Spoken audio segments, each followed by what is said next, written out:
Imminent, a hung party almost certain. Malcolm Turnbull flew into Brisbane in a bid to win over backbenchers and to meet with re-elected independent Bob Katter.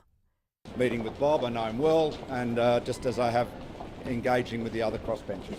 The makeup of this newly formed government will mean that the PM will need to draw all his cards to get legislation out. Are we going to win or not? We are confident that we'll form a majority government. The Prime Minister met with Maverick MP for Kennedy, a huge seat for North Queensland. He was also doing a walk through the mall where he met with successful members of the Sunshine State. But big personality Katter will need some persuading, landing himself into a very powerful position again. I came away comfortable that there is very serious and real commitment.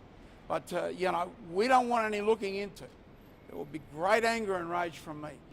It's a very good and constructive discussion with Mr Katter, and again I thank him for his support. After meeting with the Prime Minister, Bob Katter holds considerable power.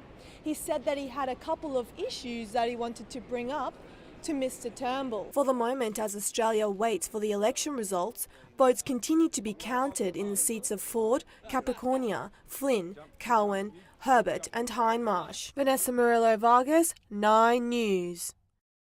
One last lap for Queensland for what seemed like a victory in the seat of Longman. It's great. It's great to have Susan. Thank you for voting for us. Bill Shorten thanked voters at the busy Morayfield shopping centre north of Brisbane.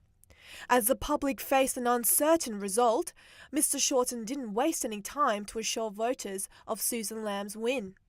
But I'm confident of one thing, we're going to stick to our guns on our policies. Doesn't matter if we're in charge, if it's a draw, or we just narrowly miss out. Mr Turnbull leads a divided party. I don't think that's a secret. Shaking hands with locals and greeting onlookers, the opposition leader was treated more like a celebrity.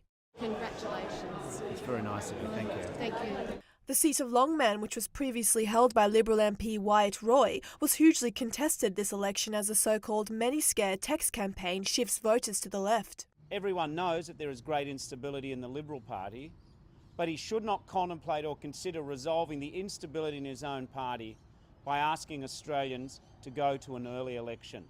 Mr Shorten wasted no time to call out Prime Minister Malcolm Turnbull as he promised the people of this now Labor electorate that Medicare was here to stay. Vanessa Murillo, Vargas, 9 News.